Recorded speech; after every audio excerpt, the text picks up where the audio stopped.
Por primera vez en Enlace Judío, el especialista y analista internacional Esdras Shabot habla con gran enojo a aquellas personas que aseguran que Israel está cometiendo un genocidio en la Franja de Gaza. Perdón, lo que voy a decir es muy agresivo, pero lo asumo. Uno no discute con pendejos. ¿Pero cuáles son los argumentos para contrarrestar esta afirmación? En entrevista para Enlace Judío, Esdras Shabot nos explica. Hola Esdras, ¿cómo estás? Muchísimas gracias por tu tiempo para esta entrevista. Muchas gracias a Nadia y gracias a Enlace Judío por esta plática. Bueno, Esdras, pues tenemos que hablar del acuerdo. Están saliendo personas de las prisiones, palestinos que han sido asesinos, que han estado involucrados en temas de terrorismo, están saliendo de las prisiones de Israel, pero a cambio el Estado de Israel está recibiendo a cuentagotas rehenes que han estado por más de un año cautivos. ¿Cómo consideramos, Esdras, este acuerdo? ¿Bueno o malo? Empecemos por ahí. Hay que reconocer, Nadia, que esto es una especie de acuerdo de perder-perder. O sea, aquí hay dos derrotados. Platicábamos hace un momento, aquí hay dos derrotados. Tanto Hamas como Israel sufren derrotas.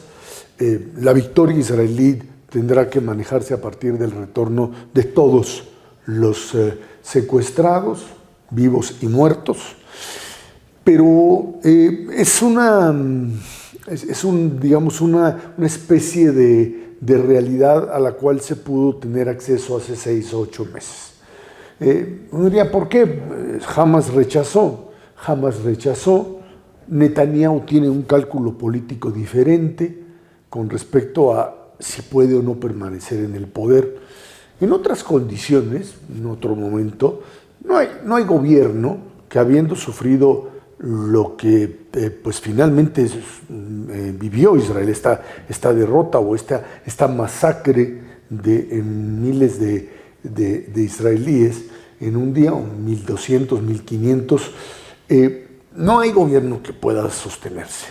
Y en ese sentido, la testarudez de Netanyahu de mantenerse en el poder, lo único que hace es todavía más enfrentar a una sociedad dividida, enojada, dañada, socialmente, incapaz sin duda alguna de entender el porqué. Es muy común, Nadia, oír a los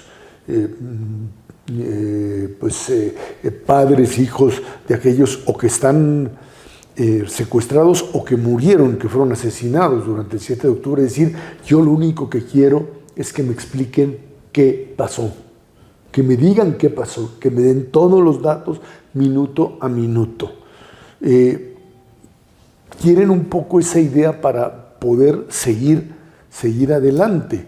Hay que recordar que Israel ha tenido errores en distintas guerras, el Yom Kippur, una investigación en la guerra del Líbano y otras más, y se han constituido comisiones estatales, mamlahti se dice en hebreo.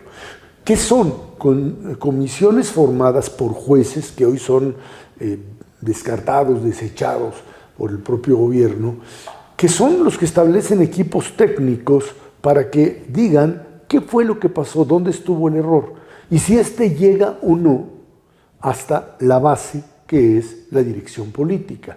Uno no puede pensar, digamos, Golda lo intentó hacer en el 73, culpar al ejército, que fue el ejército, fue el jefe de Estado Mayor, fue el ministro de Defensa, Dayan, etc. Pero un primer ministro o una primer ministro tiene que asumir directamente la conducción. Si sabía que esto estaba pasando, es su responsabilidad, y si no sabía también, porque para eso estás al mando de un determinado gobierno. Creo que uno de los principios fundamentales de la ética judía y en Israel es el rescatar gente. Esta idea de ir, episodios como el de Entebbe, episodios que tienen que ver con a veces pues casi de ficción, operaciones para rescatar judíos en Etiopía, el tema ruso, etc. Es un valor fundamental de la sociedad israelí.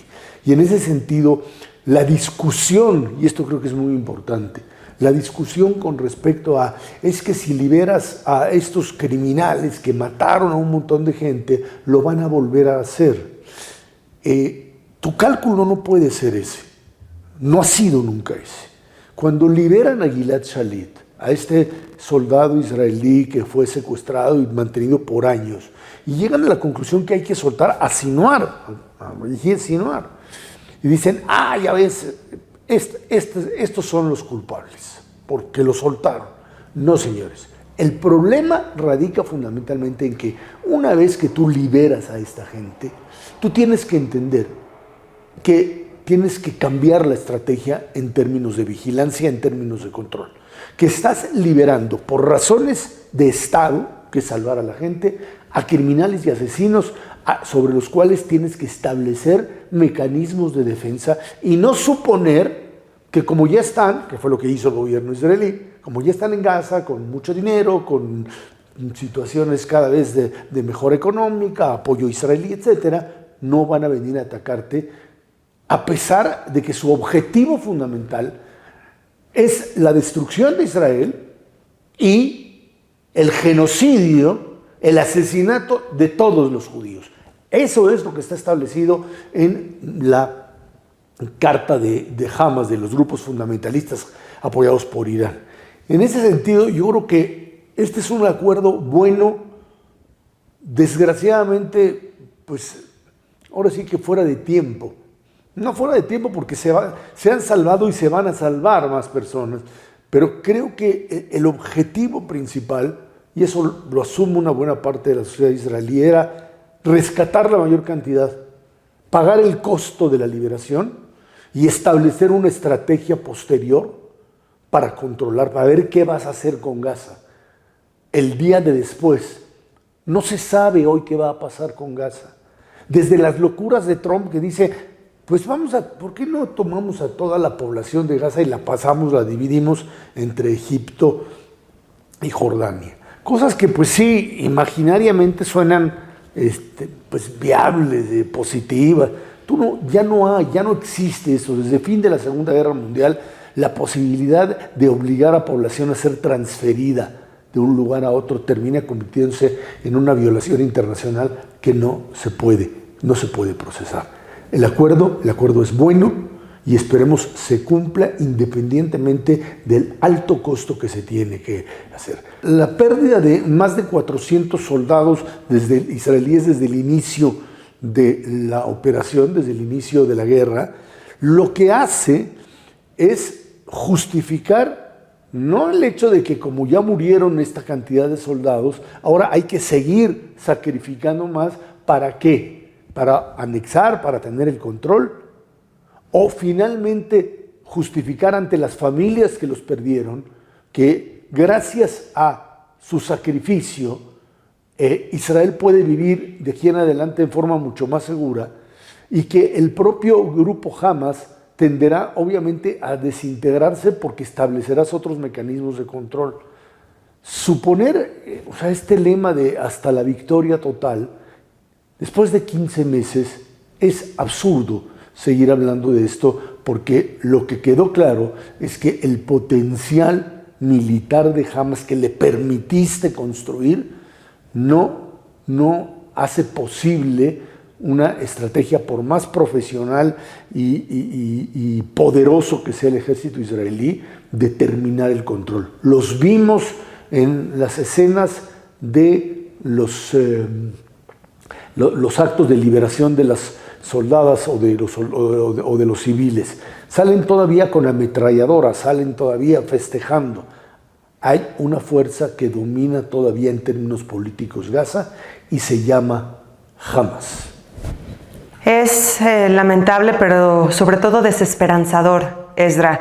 Así que me obligas a hacerte esta pregunta. Pudimos ver todos en los noticieros, en este intercambio, cuando los rehenes, como tú lo mencionas, fueron liberados, a los militantes de Hamas o terroristas de Hamas, con ametralladoras, con camionetas, con un buen ánimo. Todavía muchos de ellos, pues obviamente hay con quien se está llegando a un acuerdo, que es con Hamas. Quiere decir que Hamas sigue existiendo. ¿Esto no es una derrota indiscutible para el Estado de Israel? No es una derrota. Yo te insistiría, aquí perdieron todos perdieron, absolutamente. Perdió Hezbollah en el norte, porque el grupo prácticamente está pues bastante diezmado, con pocas posibilidades de subir.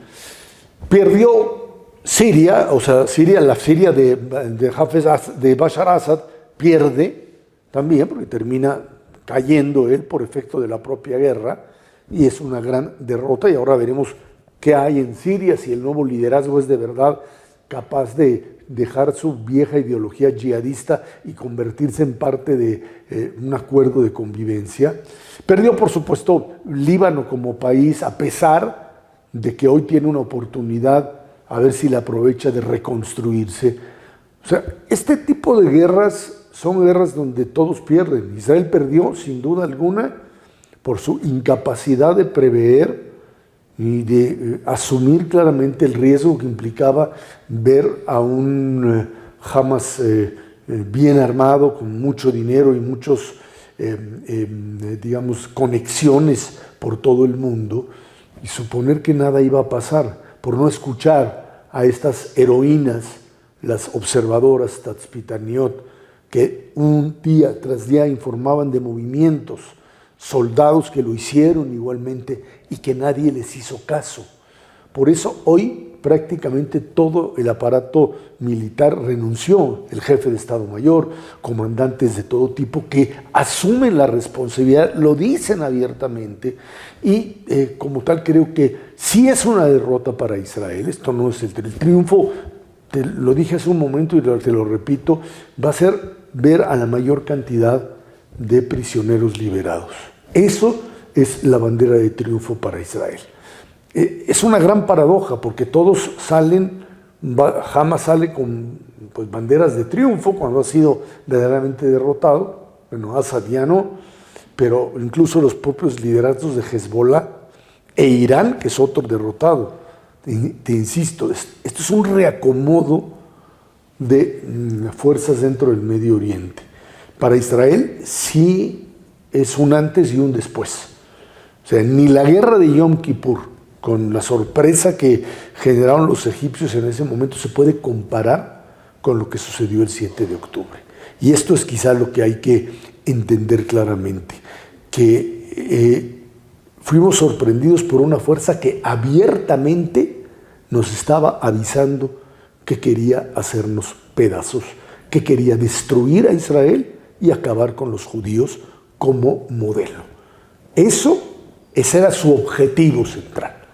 En función de eso, creo que la capacidad de respuesta de Israel finalmente es una capacidad que demuestra que puede ser sorprendido, pero no puede ser derrotado.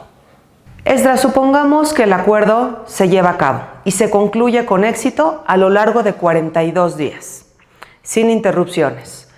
¿Cuál sería entonces el escenario que está por venir? Ya con los 33 rehenes, ¿negociar un nuevo acuerdo? Porque esto implica pues nuevos retos y nuevos intentos de escenarios que lleven a Gaza a la normalidad. A ver, hay una presión internacional también derivada, hay que decirlo, de la presión norteamericana, desde Biden, por supuesto, pero efectivamente con Trump, de imponerle a Netanyahu condiciones de que aquí no te echas para atrás. Recuerden que incluso un día antes del cese de fuego con Líbano, Israel dijo, no nos vamos a retirar, y inmediatamente, digamos que Netanyahu terminó doblándose ante un individuo que es similar a él, como Trump, bajo el principio de que si no lo hacía, Trump decía, entre todas las tonterías que ha dicho, Trump decía, vamos a convertir eso en un infierno. ¿Qué es un infierno? Ya es un infierno como tal Gaza. No sé si en realidad hubiese podido hacer algo, pero lo cierto es que este factor terminó pues, haciendo que el proceso cambiara. Pasan los días, entregan a los, por supuesto, renegociaciones una y otra vez, y te entregan a los 33, la mayoría vivos, otros por supuesto fallecidos. Te faltan todavía una cantidad importante de rehenes. El acuerdo final es que Hamas quiere seguir existiendo como fuerza política.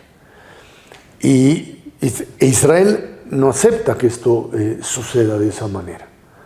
Y por ello creo que es importante entender que uno de los más graves errores, más allá del 7 de octubre de Israel, es no intentar planificar cómo se va a gobernar ahí. Por eso a Trump se le ocurren esas locuras de que agarra a 1,5 millones de gentes, la saco y la echo a un lado. No se puede. Pero bueno, lo tienes que planear ¿Quiénes son los palestinos que pueden gobernar? La autoridad palestina muy debilitada, o la autoridad palestina de Mahmoud Abbas, no solo que en Gaza no tiene ninguna presencia, en Cisjordania, donde Israel, en Judá y Shomerón, donde Israel sigue operando directamente contra Hamas, que está ahí tratando de reorganizarse del otro lado, pues simple y sencillamente es un ente que no tiene ni siquiera el respaldo de la población palestina, que se identifica más con Hamas. Jamás estaría levantando la bandera de la victoria, a pesar de que fue totalmente destruido.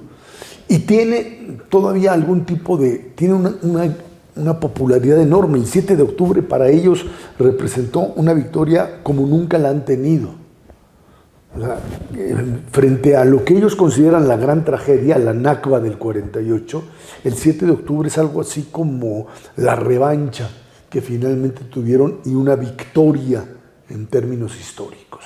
Entonces, para eliminar esto tienes que conseguir que tanto en Judá y Shomerón, en Cisjordania y en Gaza, puedas finalmente reconstruir un gobierno palestino, por supuesto, que esté en otras condiciones.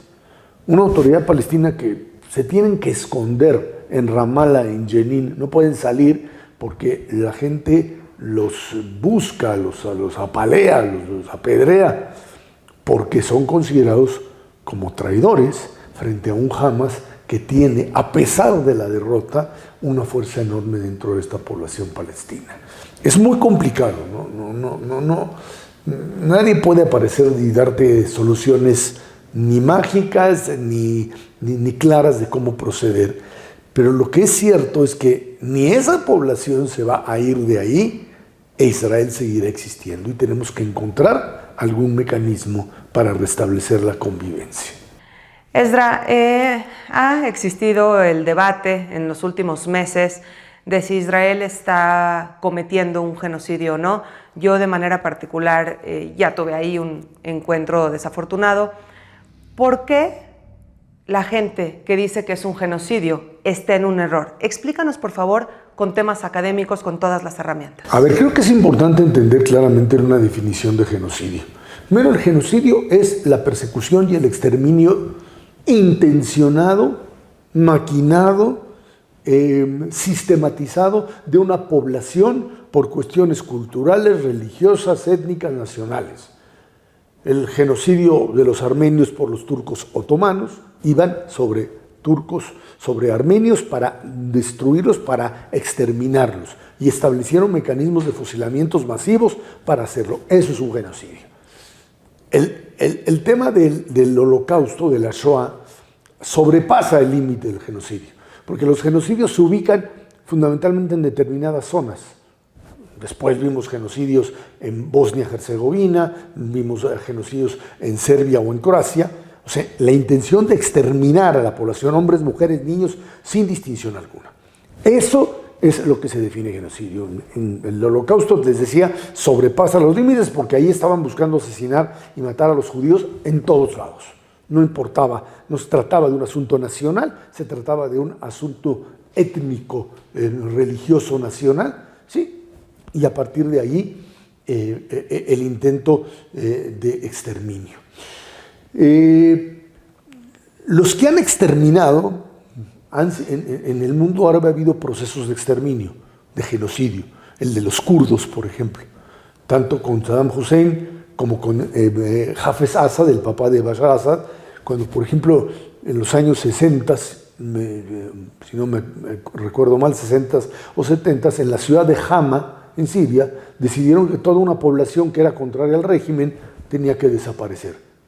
Y con armamento químico acabaron con la ciudad. Eso es genocidio. Y hablemoslo claramente. Eso. El que no quiera entender eso y trate de trasladarlo al tema de Israel y los judíos, está cometiendo primero un error histórico, un error de definición. Es un problema para muchos de ignorancia, para otros judíos fundamentalmente de problemáticas de autoodio personal, de historias trágicas familiares que terminan justificando cualquier ataque a los judíos bajo el principio de que ellos se tienen que comportar de distinta manera, tienen que tener un estatus mayor que el que puede tener cualquier otro pueblo en situación de guerra. El genocidio lo quisieron establecer, matar a un grupo humano determinado, los terroristas de Hamas, llamémosle los militantes de Hamas, que cruzan a Israel y matan hombres, mujeres, niños y todo lo que está ahí enfrente y se llevan a unos para negociar. Eso es un intento de genocidio. La carta palestina que dice, la carta de Hamas, y en su momento la de la OLP, que renunció a ella, hablaba de igual, la destrucción de Israel. Y decían, bueno, y los que queden, pues por ahí hayan quedarse. No estoy diciendo con esto que los soldados israelíes ni la dirigencia israelí son unos angelitos. No estamos diciendo que nosotros somos los buenos siempre y que si alguien comete un abuso no se le tiene que llevar a juicio. Israel es una democracia. A ver, en la historia de la humanidad, las guerras y los genocidios se dan entre dos modelos autoritarios que chocan, ¿sí? Y entonces se disputan un territorio, o una dictadura contra una democracia. Nunca, quizá haya ahí una excepción histórica, ha existido una guerra entre dos democracias porque hay canales de comunicación. Hamas controla Gaza, Hamas inició el ataque. Lo que Israel hizo, y que de alguna manera termina por ser parte de una gran problemática, es atacar lugares desde donde los grupos terroristas utilizan como escudos humanos a su propia gente, a sus civiles. La ley internacional, para esos que dicen que saben mucho de leyes internacionales, la ley internacional establece que si un grupo armado finalmente utiliza un espacio civil, iglesia, hospital, etcétera, como lugar en donde tiene armas y en donde desde ahí genera algún tipo de respuesta militar, el lugar se convierte en automático en una zona militar cuyo objetivo es válido. Y esa es la diferencia. Si Israel hubiese querido establecer un mecanismo de genocidio, la respuesta al 7 de octubre tuvo que haber sido simplemente sacar a los aviones y empezar a bombardear masivamente a toda la población, parejo, y decir claramente, los rehenes no se van a salvar, así que vamos a solucionar este problema matando a la mayor cantidad de gente. Eso no existió, jamás ha existido. O sea, uno puede criticar la ocupación israelí en algún momento y decir, es que esta ocupación desde el 67 ha generado problemas serios para la propia democracia israelí, que está en peligro sin duda alguna. Pero suponer que, o afirmar, como lo puede hacer, no sé, instituciones cuyo nivel de politización ha llegado al absurdo, como Amnistía Internacional o la Corte Internacional de Justicia, en donde verdaderos criminales no llegan, es más, terminan siendo ellos, por ejemplo, la Turquía de Erdogan, que establece un mecanismo, si no de exterminio y genocidio, sí de represión permanente en contra de los kurdos en territorio sirio y en propio territorio kurdo. Y allí, estos de repente son presidentes de la organización o de la Comisión Internacional de Justicia. O sea, genocidios como el de Pol Pot en Camboya te hablan de la necesidad de diferenciar por razones de intención directa, manifiesta, del exterminio de alguien. Los chinos contra musulmanes dentro de China. Y esos no llegan. Ser la única democracia en Oriente Medio y una democracia judía, que incluye incluso a población árabe musulmana, termina por ser inaceptables para algunos cuya mentalidad es demasiado cuadrada. Creo en ese sentido que no existe la posibilidad de calificar lo que sucedió en Gaza con 30,000, 40,000 muertos, que no le resto responsabilidad al ejército israelí por muchas cosas que se hacen. Genocidio no. Tratar necesariamente de entrar a ciudades y tener bajas civiles, pues es algo que te lo obliga a ser el enemigo, primero, y segundo, es parte de la estrategia a nivel internacional. Que se la compren intelectuales o pseudointelectuales, ignorantes, es básicamente inaceptable, es parte de un nivel de persecución. Que haya comisiones de derechos humanos, sí, cómo no, en Israel, pero en Siria también, pero en Jordania también, pero en Arabia Saudita, porque aquí hay dos reglas, una para una democracia y otra para un régimen autoritario que puede matar y masacrar a miles mientras sean musulmanes con musulmanes. Y eso es lo que no se vale, y eso es lo que el intelectualismo occidental no maneja. Ahora, discutir con ellos, perdón lo que voy a decir, es muy agresivo, pero lo asumo, uno no discute con pendejos, directamente. No lo puede hacer, porque te bajan a su nivel y te ganan por experiencia. Y por eso creo que es importante que escojamos nuestros interlocutores, aquellos con los que, independientemente de no tener afinidad, no tener una misma opinión, uno puede debatir bajo el principio de un respeto mutuo y no de problemáticas que tienen que ver con problemas personales, de autoodio y de otro tipo de expresiones que parten del principio básico de que los judíos no tienen derecho a existir, ni siquiera como religión, mucho menos como un Estado nacional. Gracias, Esdra. Creo que en todos los años que llevo entrevistándote, nunca te había visto tan molesto al expresar una respuesta. Concluyamos diciendo que podemos debatir sobre el comportamiento israelí, podemos debatir sobre las decisiones del primer ministro Benjamín Netanyahu, podemos debatir sobre el número de muertos civiles, etcétera, explicarlos, dar contexto, pero no se le puede llamar genocidio algo que no es genocidio, por la sencilla razón de que un genocidio tiene una definición y lo que está sucediendo en la Franja de Gaza no cumple con esa definición. Muchísimas gracias, Esdra, por tu tiempo, por este tiempo para esta entrevista y nos seguimos viendo pronto. Muchas gracias, Nadia, y gracias a Enlace Judío. Gracias, Esdra. Hasta la próxima.